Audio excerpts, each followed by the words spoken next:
Smartphones are changing, and every manufacturer possesses its own take on what the future should look like. Apple's vision is the iPhone X, which arrives 10 years after the original with big changes and an even bigger price tag. For the iPhone X, Apple did away with the aluminum unibodies, chunky bezels, Touch ID, and the beloved home button. In their place, iPhone X sports polished stainless steel and smooth glass, an edge-to-edge Super Retina HD display, and Face ID. The result proved stunning. Apple just made the iPhone exciting again. But is the iPhone X worth $999? iPhone fans dealt with plenty of disappointments in recent years. Apple's best-selling product became boring and in need of major changes. It looked the same for 3 whole years and lacked game-changing innovations Apple fans craved. The iPhone X looks right at home alongside the best products Apple's ever made. You won't forget this stunning smartphone for a long time. iPhone design became lazy in recent years. The aluminium unibody of the iPhone 6 series never felt quite as special as the iPhone 5 and iPhone 4 that came before it, and we had to endure that for far too long before Apple made a change. But what a change it is. With the iPhone X, Apple pulled out all of the stops to make its finest smartphone yet. The curved glass panels combine beautifully with the shiny stainless steel frame to create a premium package that looks and feels fantastic. The iPhone X is a little bit heavier than its predecessors, which only adds to its premium feel. It's also slightly thicker at 7.7mm, but not too thick or too heavy to be uncomfortable to hold for long periods. But you will need a tight grip, because the iPhone X is slippery. That's the downside to all of that glass. The white glass back of the silver iPhone X is a fingerprint magnet, and it feels like you're about to drop it. Clumsy hands will definitely need a case. Apple says its glass is reinforced with steel this year, but it's still glass, so it will break if you drop it. I found the iPhone X to be particularly difficult to hold onto when playing games or taking pictures in landscape orientation. When your thumbs need to reach controls in the bottom corners of the display, it feels like the device could slip out of your hands at any moment. The camera hump is larger on the iPhone X than it was on previous iPhones, despite the new handset's thicker body. I'm still not a fan of that, but it's a sacrifice worth making for the iPhone X's stellar camera. But I'll come back to that in a few minutes. One thing that does concern me is how easily the polished stainless steel frame might scuff. I've seen a lot of people already complaining about scratches, and our very own Killian Bell has already picked some up while applying and removing a case. The iPhone X is a little bit wider and a little taller than the iPhone 7, and you can certainly feel it. But it shouldn't feel too big. It's nowhere near as large as the iPhone 8 Plus despite a bigger screen, and that's all thanks to the incredible edge-to-edge display. The Super Retina HD display is the biggest reason to buy the iPhone X. Words cannot do it justice. It's the prettiest and sharpest iPhone display ever. It boasts bright and vibrant colours, darker blacks, and support for Dolby Vision HDR video. Bold text and app icons pop out like stickers attached to the glass screen. The slim bezels around it mean you get lost in your content like never before. The latest movies and TV shows look jaw-dropping, as do games. The Super Retina display is colour accurate, as you'd expect from an iPhone display. It's not oversaturated like Samsung screens, or washed out like Google's. It's bright enough to use outdoors in bright sunlight, and it gets dim enough that it's comfortable to use in bed in a dark room. The viewing angles are great, but there is a slight blue tint that creeps in on an extreme tilt, but you never really see that during normal use. This is common with OLED displays, but the iPhone X does a great job of eliminating it as much as possible. The iPhone X also boasts True Tone technology just like the iPad Pro, and it works wonders. The temperature of the display automatically adjusts to match ambient light, making the iPhone X much more comfortable to look at. Yes, the iPhone X has a notch in its display, and yes, you'll notice it at first, but don't let that put you off. It really is a non-issue. After using the phone for a short time, you'll forget the notch even exists. You'll still get lost in your content and ignore what's surrounding it. The notch proves a little more noticeable in landscape orientation depending on what you're doing. It can get in the way when you're scrolling through a web page, for example, but who really browses the web in landscape? Some say the iPhone X notch gets in the way when watching video, but I disagree. Again, you get lost in the content so quickly that you forget it's even there. You very rarely focus your eyes on the edges of the screen when watching a movie or a TV show. Many apps and games already accommodate the notch well, and take full advantage of the iPhone X's larger display, but plenty don't just yet, so you'll have to learn to live with the big black borders in some of your favourite titles for now. That's a shame, but we just have to accept it. It's not a massive issue, and if you're avoiding the iPhone X just because of the notch, you're really missing out. One thing that won't get in your way is a home button, because the iPhone X doesn't have one. There's simply no room for it with that edge-to-edge display. Instead, Apple implemented some sweet iPhone X control gestures. You swipe up to unlock and go home, swipe left and right to switch between apps, and swipe up and hold to get the app switcher. These incredibly intuitive gestures prove easy to master, and they work well. They feel much more natural than clicking a button. Apple could make some improvements though. It takes too long for the app switcher to appear when you swipe up and hold. This could happen much more quickly, and I also miss the ability to swipe apps away to close them. Swiping down from the top right for Control Center takes a little while to get used to after years of swiping up from the bottom of the screen. Apple obviously had no choice but to change it for the iPhone X, so we can't complain too much. You might find yourself closing apps when you meant to open the Control Center at first, and you might open Control Center when you meant to check notifications, but you should adjust relatively quickly. No home button also means no Touch ID, but the iPhone X delivers something even better. Face ID is wonderfully simple to set up and works surprisingly well. Rumours indicated Apple's technology is years ahead of its rivals, and it really shows. Face ID proves remarkably reliable for unlocking the iPhone X in a variety of conditions. And it's so fast that you even forget you have protection enabled.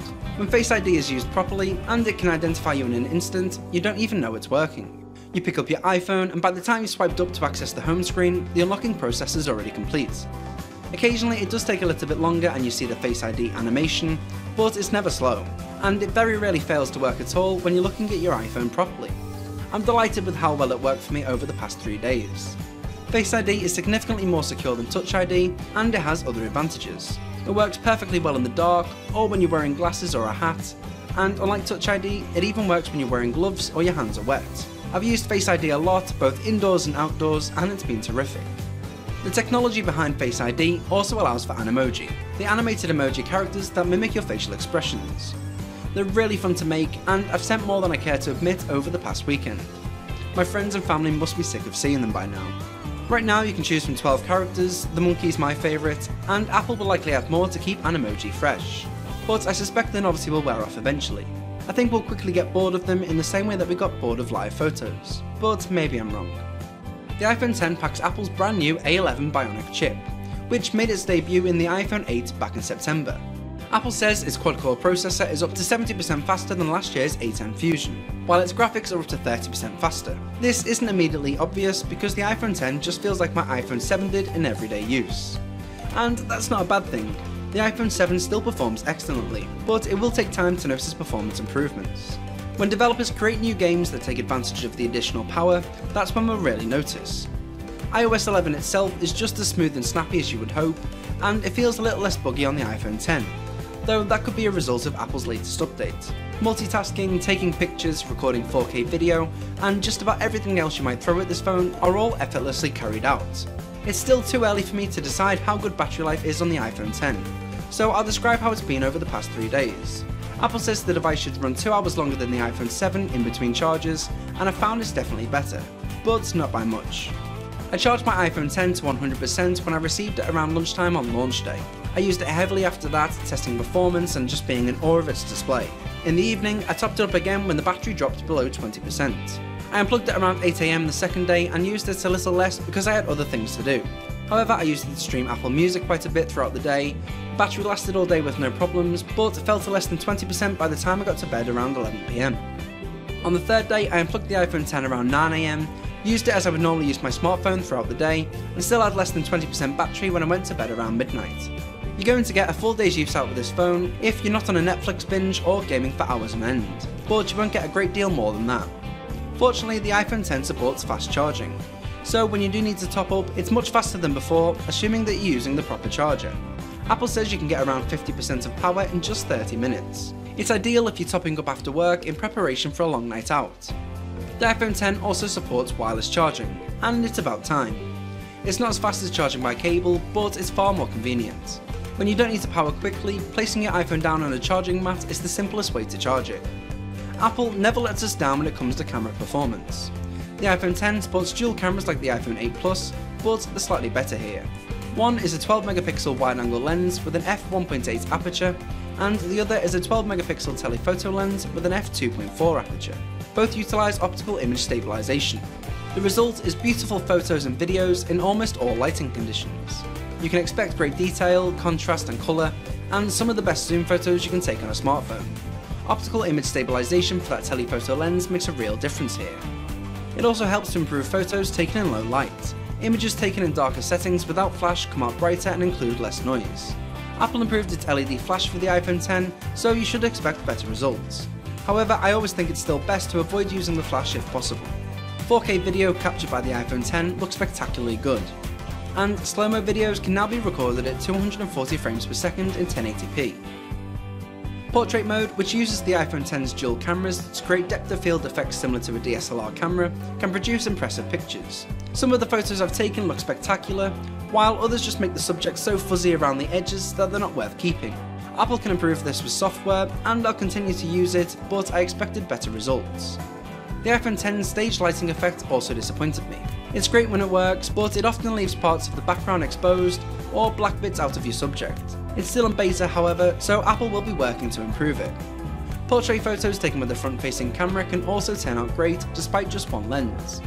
Standard stills and videos will also look better thanks to an improved 7-megapixel true depth camera with an f2.2 aperture. Overall, the iPhone remains an incredible camera. Some areas could use some improvement, but the images and videos you take will blow you away. The iPhone X is the upgrade we've waited for. It combines the breathtaking design that Apple is famous for with new technologies that make using a smartphone a much more enjoyable experience. It makes the iPhone exciting all over again. The iPhone X is by far the best smartphone Apple has ever made, and perhaps the best smartphone money can buy today. Sure, it costs a lot, starting at $999 for the 64GB model, but its Super Retina HD display, improved cameras, Face ID, and features like wireless charging make it worth every penny.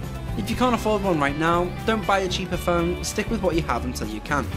The iPhone X is well worth the wait. Well, that is it for this video. If you enjoyed it, go ahead and hit that like button down below, subscribe if you haven't already, and I will catch you in the next one.